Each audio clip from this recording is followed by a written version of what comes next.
Big TV భక్తి సమాచారం WhatsApp ఛానల్లో జాయిన్ అవ్వండి. అన్ని విశేషాలు ఎప్పటికప్పుడు తెలుసుకోండి. బతుకు మనకి భగవంతుడు ఎందుకు ఇచ్చాడు అంటే, పుట్టుక భగవంతుడు ఇచ్చాడు, మరణము భగవంతుడే ఇస్తాడు.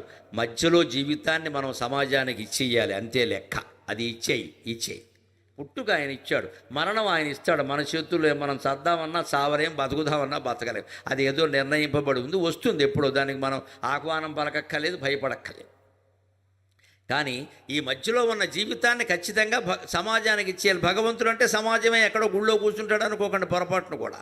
సమాజానికి మనం ఇచ్చేయగలగాలి. అలా ఉంటే మనం చేసేటువంటి ప్రయత్నాలన్నీ కూడా ఫలిస్తాయి ఖచ్చితంగా. అలాగే మనశ్శాంతిగా సుఖంగా ఉండాలంటే కుటుంబ సంబంధాలు చాలా ముఖ్యం. దైవభక్తిని మన జీవితంలోకి ఆహ్వానించాలి. ఇంట్లో పిల్లాడు పుట్టినా పిల్ల పుట్టినా భగవంతుడే పుట్టినట్టుగా భావించాలి. పిల్ల పుడితే సీతాదేవి, పిల్లాడు పుడితే రామచంద్రమూర్తి, అంతే లెక్క. అలా అనుకుని పెంచాలి వాళ్ళని. జీవితంలో అన్ని దశలు, బ్రహ్మచర్యం కావచ్చు, గృహస్థాశ్రమం కావచ్చు, వానప్రస్థం కావచ్చు, వార్ధక్యం, సన్యాసం కావచ్చు, అన్నీ గొప్పవే. బ్రహ్మచర్యం ఎలాంటిది అంటే పాల లాంటిది బ్రహ్మచర్యం. ఆర్ద్రంగా ఉంటుంది, స్వచ్ఛంగా ఉంటుంది. తల్లిదండ్రుల సేవలో ఉంటాం, వాళ్ళు బాధ్యత వహిస్తారు. ఎప్పుడొచ్చినా తల్లి అన్నం పెడుతుంది, నేను పెట్టకపోతే ఎవరు పెడతారు. తండ్రి ఏదో ఖర్చు పెట్టుకుందుకు 4 రూపాయలు ఇస్తాడు, చదివిస్తాడు. అంటే బ్రహ్మచర్యం పాల లాంటిది, స్వచ్ఛంగా ఉంటుంది. పెళ్ళైన తర్వాత జీవితం పాలు కాదమ్మా, కాఫీ. కొంచెం చేదుగా ఉంటుంది, కానీ తాగుతుంటే బాగుంటుంది. కాఫీ ఎందుకు బాగుంటుందంటే చేదుగా ఉంటుంది కాబట్టి. కాఫీ తీగా ఉండకూడదు, చేదుగా ఉంటుంది. ఎందుకంటే పెళ్ళైన కొత్తలో నీవు లేక నేను లేను, నేను లేక నీవు లేవు అని ఉంటాయి. పెళ్ళైన తర్వాత వారు ఉండరు, వీరు ఉండరు, విడాకుల కేసు ఉంటుంది, మధ్యలో లాయర్ ఉంటాడు. ఇది జీవితం. దీనికి సిద్ధపడే చేసుకోవాలి పెళ్ళి. ఒక ఆడది మగాడిని నమ్మి సమస్త సమస్యలకి పరిష్కారం అని వాడిని పెళ్లి చేసుకుంటుంది. చిత్రం ఏంటంటే అన్ని సమస్యలు ఉండవు, వీడు పెద్ద సమస్య అయిపోతాడు తర్వాత. ఇప్పుడు సమస్య మళ్ళీ మొదటికి వచ్చింది. ఇదే మాయలో పడ్డం అంటే. అంచేది పెళ్లి చేసుకునేటప్పుడే ముందు సిద్ధపడాలి. అనుకున్నట్టుగా జీవితం ఉండదు, మనుషులు మారుతారు. మేము అన్ని అభిప్రాయాలు చూసుకున్నాం, ఎన్ని అభిప్రాయాలు చూసుకున్నా మారిపోతాయమ్మా. అభిప్రాయం అనే మాటకి సంస్కృతంలో అర్థం ఏంటంటే తరచు మారేదని అర్థం. ప్రాయం అంటే తరచు, అభిప్రాయము అంటే ఆఫెన్ చేంజెస్, దాని అర్థం అది. నీకంటూ చూసుకోండి. ఇంకా అభిప్రాయాలు కలిసి ఏంటారు ఏంటంటే, యువతరం పబ్లో కూర్చోవడమను, గిరియానీలు ఆర్డర్ ఇవ్వడం, అవర్ ఒపీనియన్స్ ఓకే, గడిదిగుడ్డు ఓకే. ఎక్కడ ఎటు ఒపీనియన్ ఎక్కడ? ఒపీనియన్స్ ఎప్పుడు మారిపోతాయండి. పైగా అభిప్రాయాలు మారడం తప్పు కాదు, అవసరాల మేరకు అభిప్రాయాలు మారకూడదు, అవగాహనను బట్టి మారాలి అభిప్రాయం ఖచ్చితంగా. ఇంతమంది సభలో ఇక్కడ దేవుడి మీద నమ్మకం లేని వాళ్ళు కొంతమంది ఉండొచ్చండి, రావచ్చు. ఆయన ఏం చెబుతాడో విందాం, అవసరం లేదు. ఆయన చెప్పింది పట్టుకుంటే రేపొద్దున విమర్శించవచ్చు అని ఉండని, నాకేం అభ్యంతరం లేదు. కానీ ఇది విన్నాక ఖచ్చితంగా ఈయన చెబుతున్న విధానాన్ని బట్టి దేవుడు ఉన్నట్టే నాకు అనిపిస్తుంది. అంటే అతని అభిప్రాయం మార్చుకున్నాడు, కానీ నా ఒత్తిడి మేరకు మార్చుకోవాలా, అవసరం మేరకు మార్చుకోవాలా, అతని అవగాహన మేరకు మార్చుకున్నాడు. అందుకని అభిప్రాయాలు అవగాహన మేరకు మార్చుకోవాలి. పార్టీలు మారినట్టు అభిప్రాయాలు మార్చుకోవాలి. వాటి ఎక్కట్టు ఇవ్వలేదు కాబట్టి వీరెత్తారు అంతే. ఇదే చూస్తూనే ఉన్నాం ఇక్కడ. ఈ 3 నెలల్లో ఇంకా చూస్తారు భాగవతాలు బాగా, మామూలు భాగవతాలు కాదు. ఇంకా ఎవడు ఎందులో ఉంటాడో తెలియదు, అంతా గోపి గోడ మీద పిల్లే. 3 జెండాలు పట్టుకుంటారు ఇప్పుడు తెలంగాణలో ఖచ్చితంగా. 3 జెండాలు, 3 ఇలా ఊపేస్తున్నారు ఇక్కడ. మేము రెడీగా ఉన్నాం, మీరు టికెట్ ఇచ్చి అయితే ఇందులోకి లేదా అందులో. వీళ్ళకి మనం ఓటేస్తున్నామంటే మనకే సిగ్గు లేదు అసలు. ఈ మన బతుకాన మారుస్తాడు వాడు, ఏదో చెప్తాడు ఇక్కడ. నాకు పైగా తనకు గుర్తింపు లేదంట. విచిత్రంగా నాకు చాలా నిష్కర్షగా మాట్లాడతాను. రాజకీయాలు మారకుండా ఏది మారదండి. తనకి గుర్తింపు లేదండ. వాడు ఏ క్యాస్టో ఆ క్యాస్ట్కి గుర్తింపు లేదు అంటే, ఈయన గుర్తింపు ఉంటే క్యాస్ట్ మొత్తం ఉన్నట్టేనా? ఎంత మాయలో పడుతున్నాం మనం. క్యాస్ట్ అంటే ఈయన ఒక్కడేనా? మన వర్గానికి గుర్తింపు లేదండి అంటే, ఏ వర్గం? నీ వర్గం అంటే నీకో పదవి ఇచ్చేస్తే గుర్తింపు వచ్చినట్టే. ఎంత మాయ. రాజకీయం అర్థకుండా రామాయణ భారతాలు కూడా అర్థం కావండి ఖచ్చితంగా. ప్రత్యక్ష రాజకీయం. నేను అందుకే చాలా ధైర్యంగా మాట్లాడతాను, నాకేం మొహమాట. రాజకీయం మారాలి, అది మన చేతుల్లో ఉంది. త్వరలో ఓటు ఉంది మీ చేతుల్లో, నిర్ణయించుకోండి ఖచ్చితంగా. పార్టీలను బట్టి వేయమని చెప్పను, నాయకులు బట్టి నేమని చెప్పను. కానీ ఖచ్చితంగా ఎప్పుడు జీవితాంతం ఒక మాట చెబుతా, వ్యక్తుల్లో కనీసం ఎవరు మంచివాళ్ళో వారికి వేయండి అమ్మా. ఏమీ చూడకండి, వ్యక్తుల్లో మంచివాడు, ఆ వ్యక్తి మంచివాడు వేసి. పార్టీ చూడొద్దు, నాయకుడు ఎవడు శాశ్వతం కాదు ఇక్కడ. ఎందులోనైనా ఉండని ఇండిపెండెంట్గా పొడి. మనకున్న పెద్ద జబ్బు ఏంటంటే మనం వేస్తాం కానివ్వండి ఎక్కుతాడంటావా, దీన్నే ఓవర్ యాక్షన్ అంటారు. నేను వేయమని చెప్పాను, నెగ్గుతాడు ఎక్కడ నీకెందుకే, ఇది పెద్ద ఈయనకి ఎంత అహంకారం, ఇది ఓటర్కి ఎంత అహంకారం అంటే ఈయన వేసిన వాడు నెగ్గాలి, అంత అహంకారం నీకెందుకు ఇక్కడ ఓ ముద్ర వేయ అని చెబితే నెగ్గాల్సిన పనేం లేదండి. మనం ఎవరికి వెయ్యాలో వారికి వేస్తాం.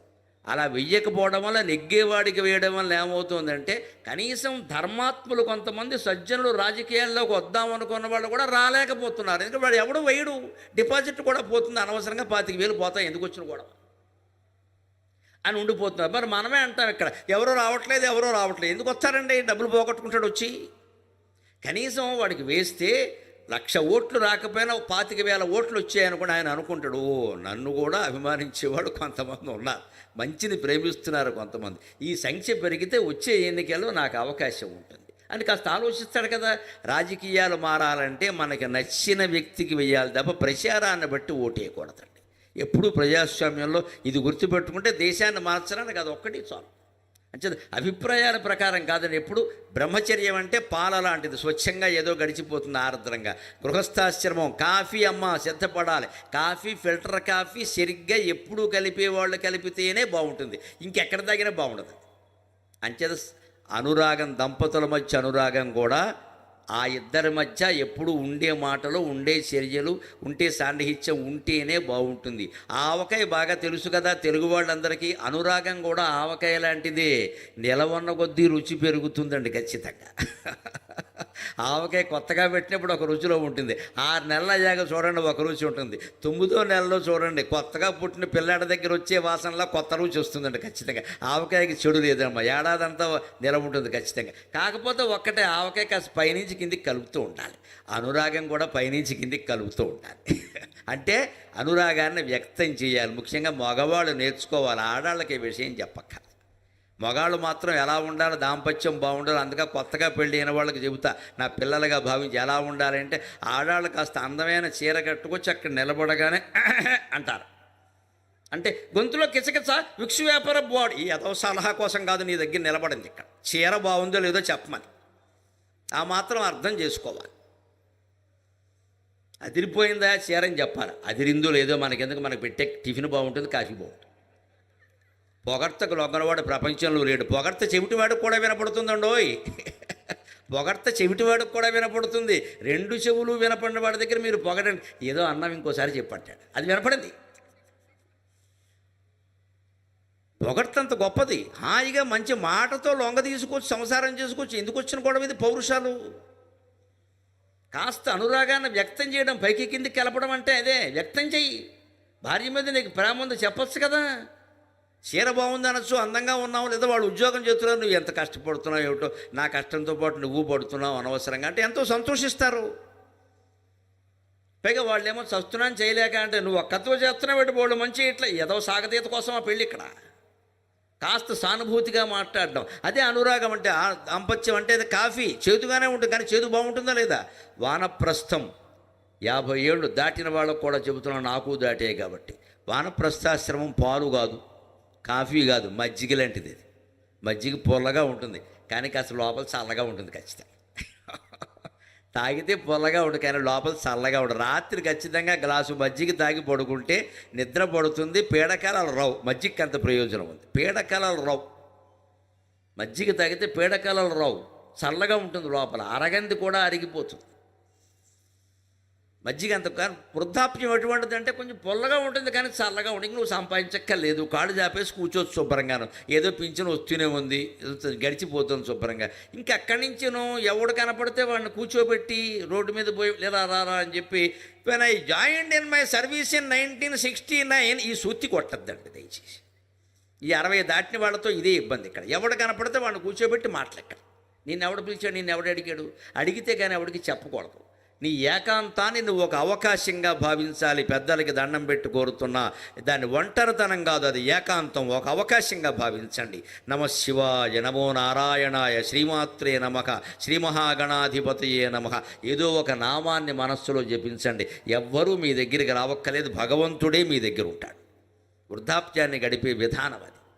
అంతేగాని ఏటో ముసలాళ్ళం అయిపోయాం, ఎవరో పట్టించుకోవటం. పట్టించుకుంటే ఆముదం పట్టించుకుని ఏం చేస్తావు ఇక్కడ నువ్వు? ఇప్పుడు పట్టించుకున్నంతకాలం పట్టించుకున్నా వదిలేయచ్చు కదా. For more videos like this, subscribe Big TV channel.